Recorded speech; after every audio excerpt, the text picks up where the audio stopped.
सफ़र में धूप तो होगी, चल सको तो चलो, सभी है भीड़ में, तुम निकल सको तो चलो। दोस्तों नमस्कार, आपका अपना कर्नल अजय। दोस्तों निदाल फाजली की ये एक बेहतरीन शायरी के साथ मैं ये शुरुआत करना चाहता हूँ। आज की इस एपिसोड में हम शोरगम यानी जवार की फसलों के बारे में बात करेंगे। श्री अन्न और मिलेट की सरकारी अभियान से इसमें क्या गति मिल रही है, क्या इस साल की फसल की संभावना है, पूरी जानकारी हम इस शो में आपको देने का प्रयास करेंगे। दोस्तों हमारा हर संभव प्रयास रहता है ग्रेन्स में मक्का, गेहूं, जवार, जौ, राइस यानी चावल, इन सब पर आपको लगातार अपडेट दें। दलहन, तिलहन, मसाला, अनाज, कपास, इन सभी की जानकारियां आप तक पहुंचाई जा सके, ये हमारा ध्येय है।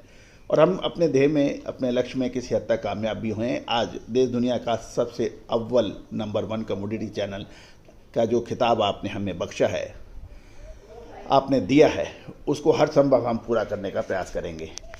दोस्तों जवार पर आगे की संभावना की विशेष डिटेल रिपोर्ट विश्लेषण के साथ उपलब्ध है, आप संपर्क कर सकते हैं, नंबर स्क्रीन पे दिए हुए हैं। दोस्तों सबसे पहले तो हम जवार का उत्पादन की बात कर लेते हैं। जवार का उत्पादन तीनों यानी रबी, खरीफ और जायद सीजन यानी गर्मी की फसल तीनों में जवार का उत्पादन होता है।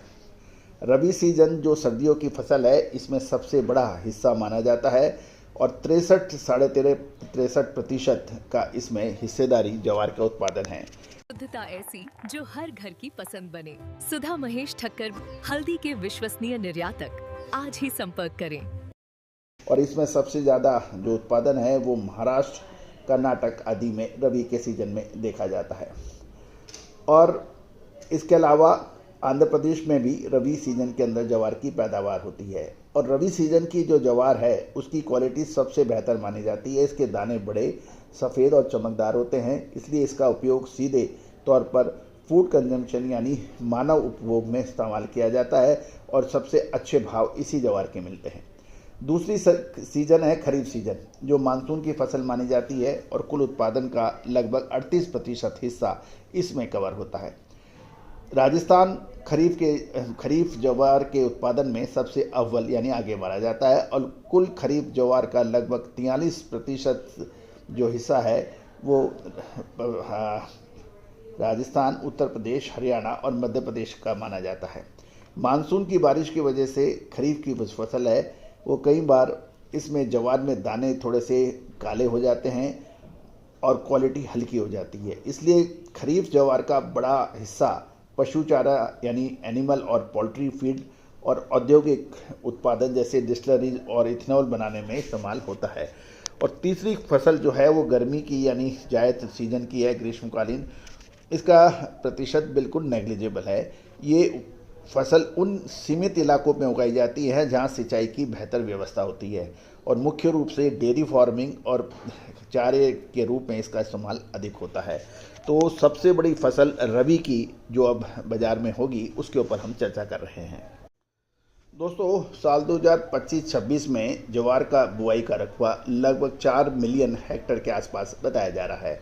ओपनिंग स्टॉक की बात करें तो ये 0.10 मिलियन टन का बताया जा रहा है और कुल प्रोडक्शन की बात करें तो ये 4.60 से 5 मिलियन टन के आसपास बताया जा रहा है। जहाँ तक खपत की बात करें तो कुल खपत 4.65 से 5.05 मिलियन टन के आसपास होने की उम्मीद है और क्लोजिंग स्टॉक की बात करें तो ये 0.05 से 0.10 मिलियन टन के आसपास रहने की उम्मीद बताई जा रही है। तो जवार की ये बैलेंस शीट है। 1 मिलियन टन का मतलब लगभग 10 लाख टन का आंकड़े के रूप में बताए जाते हैं।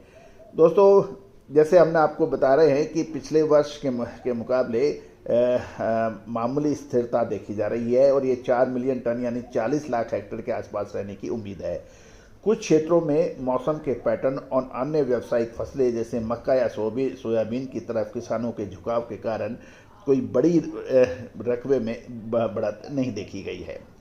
जो कैरी फॉरवर्ड स्टॉक जो है वो लगभग 1 लाख टन का है जवार जैसे मोटे अनाज, गेहूं या चावल की तरह कोई बड़ा सरकारी बफर स्टॉक नहीं रखा जाता है। ये भी ध्यान देने वाली बात ये है। उत्पादन की बात करें तो साल 2025-26 के लिए उत्पादन में 46 से 50 लाख टन रहने का अनुमान है। महाराष्ट्र, कर्नाटक, राजस्थान जैसे प्रमुख उत्पादक क्षेत्रों में मौसम की स्थिति, बारिश का डिस्ट्रीब्यूशन और इस उत्पादन को तय करने में अहम भूमिका निभा रहे हैं। अब हम खपत की बात कर लें। खपत जो है, जवार की कुल सप्लाई यानी उत्पादन प्लस शुरुआती यानी ओपनिंग स्टॉक को देखें और उनके मुकाबले इस मांग और खपत बहुत मजबूत है। 2025-26 में जितना जवार पैदा होगा उतना ही पूरा खप जाने यानी कंज्यूम होने की उम्मीद लगाई जा रही है। और इस खपत का बढ़ने का कारण यह है कि फूड श्री अन्न मिलेट के रूप में सरकार के प्रचार और स्वास्थ्य प्रति जागरूकता से शहरी मांग जवार की लगातार बढ़ने की खबर है। दूसरी ओर पोल्ट्री फीड और पशु चारे के रूप में जवार का इस्तेमाल लगातार हो रहा है और इंडस्ट्रियल यूज यानी एथनॉल में भारत सरकार के एथनॉल ब्लेंडिंग E20 के लक्ष्य के कारण अब मोटे अनाज विशेषकर मक्का और खराब हल्की क्वालिटी का जवार की मांग डिस्टिलरीज में लगातार देखी जा रही है। अंतिम स्टॉक की बात करें तो साल के अंत में लगभग 50,000 से 1 लाख टन की क्लोजिंग स्टॉक रहने की यानी अंतिम स्टॉक की उम्मीद लगाई जा रही है।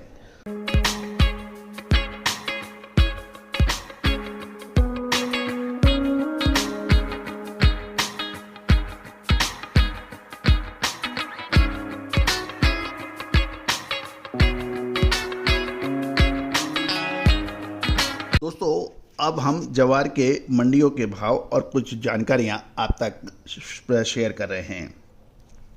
जवार के बाजार की कीमतों में भारी उतार चढ़ाव अक्सर देखने को मिलता है। घरेलू जवार की कीमतें बढ़कर जो 6,100 रुपये प्रति कुंटल पहुंची थी, घटकर 5,100 रुपये प्रति कुंटल रह गई और अब इसमें फिर 200-300 रुपये की मूवमेंट आई है और 5,400 रुपये के आसपास चल रहा है। और गुजरात में मौजूदा समय में इसी कीमतों के आसपास व्यापार होने के समाचार है। गौरतलब है कि अगले महीने यानी अप्रैल में ग्वार की रबी सीजन की फसल बाज़ारों में काफ़ी अच्छी तादाद में उपलब्ध होने की उम्मीद है। अभी मौजूदा समय में बाज़ार में मांग अच्छी है लेकिन माल की आवक कम है। दूसरी ओर बीजों की भी मांग बनी हुई है। मनसा और बीजापुर जैसे इलाकों में बुआई का काम चल रहा है और किसान गेहूं और धान की कटाई के बाद अब जवार की बुआई कर रहे हैं।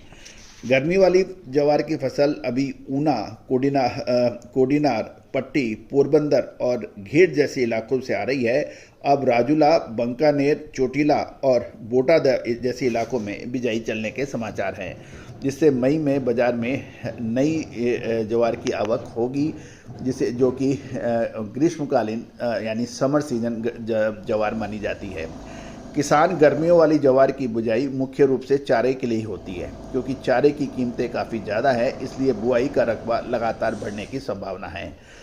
आंध्र प्रदेश की मिलही सफ़ेद ज्वार का व्यापार भी गुजरात में 3750 रुपये प्रति क्विंटल की दर से होने के समाचार हैं। महाराष्ट्र के धुलिया क्षेत्र में नई एडवाटा जवार का व्यापार 3,000 रुपये प्रति क्विंटल की दर से होने के समाचार है। इस एडवाटा जवार का उपयोग मुख्य रूप से पक्षियों के चारा यानी बर्ड फीड के रूप में किया जाता है। तमिलनाडु का नया जवार भी 2,800 रुपये प्रति क्विंटल के आसपास हाइब्रिड किया जा रहा है।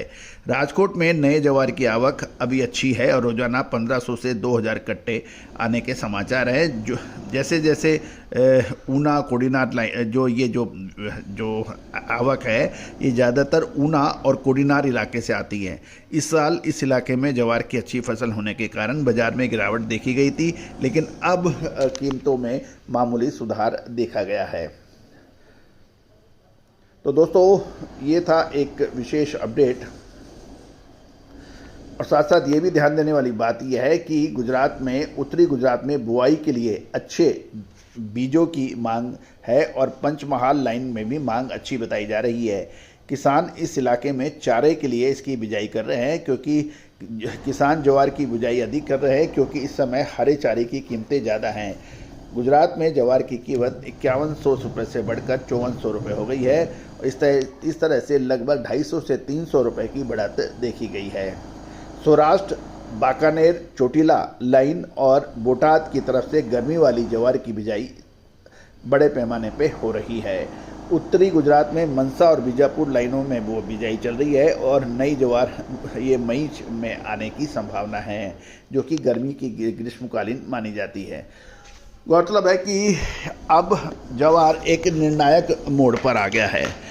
अब प्रश्न ये है कि सोइंग एरिया यानी बिजाई का रकबा, opening stock, closing stock, production और साथ साथ में कंजम्पशन यानी खपत को देखते हुए इसकी एक विस्तृत रिपोर्ट हमने आप लोगों के लिए बनाई है, जो कि हमारे पेड यानी जिन महानुभावों ने विशेष अग्रिम रिसर्च रिपोर्ट फिजिकल मार्केट हाजिर बाजार के लिए मांगी है, उनको हमने प्रेषित कर दी है। तो दोस्तों, आप भी निर्णय आपको करना है कि इस आंकड़ों के आधार पर आप स्वयं बनाएंगे या फिर आप हमसे संपर्क करेंगे। दोस्तों, एक छोटे से सब्सक्रिप्शन में आपको फिजिकल यानी हाजिर बाजार की संपूर्ण जानकारियाँ, चाहे वो गेहूँ हो, मक्का हो, बाजरा हो, चावल हो, तिलहन के अंदर चना, उड़द, मूंग, मसूर, काबुली चना, ऑयल सीड्स में यानी सरसों, सोयाबीन, कैस्टर, मूंगफली, पाम तेल, कॉटन सीड ऑयल, इन सभी की विस्तृत जानकारियाँ उपलब्ध है। इसके अतिरिक्त आपको कपास और इन सभी में जानकारियाँ आपके लिए उपलब्ध है। आप फिजिकल यानी हाजिर बाजार की विशेष अग्रिम रिसर्च रिपोर्ट्स के लिए आप संपर्क कर सकते हैं। साथ साथ हमारा साप्ताहिक अखबार ग्लोबल बिजनेस न्यूज़ के लिए भी डिजिटल एडिशन के लिए भी आप संपर्क कर सकते हैं, जो मात्र 3,000 रुपये वार्षिक शुल्क पर उपलब्ध है। हिंदी और अंग्रेजी में उपलब्ध होने वाला यह अखबार देश दुनिया की खबरों से आपको रूबरू कराता है और प्रत्येक दिन आपको मंडियों के भाव व्हाट्सएप पर उपलब्ध कराता है। All the very best, good luck, happy trading.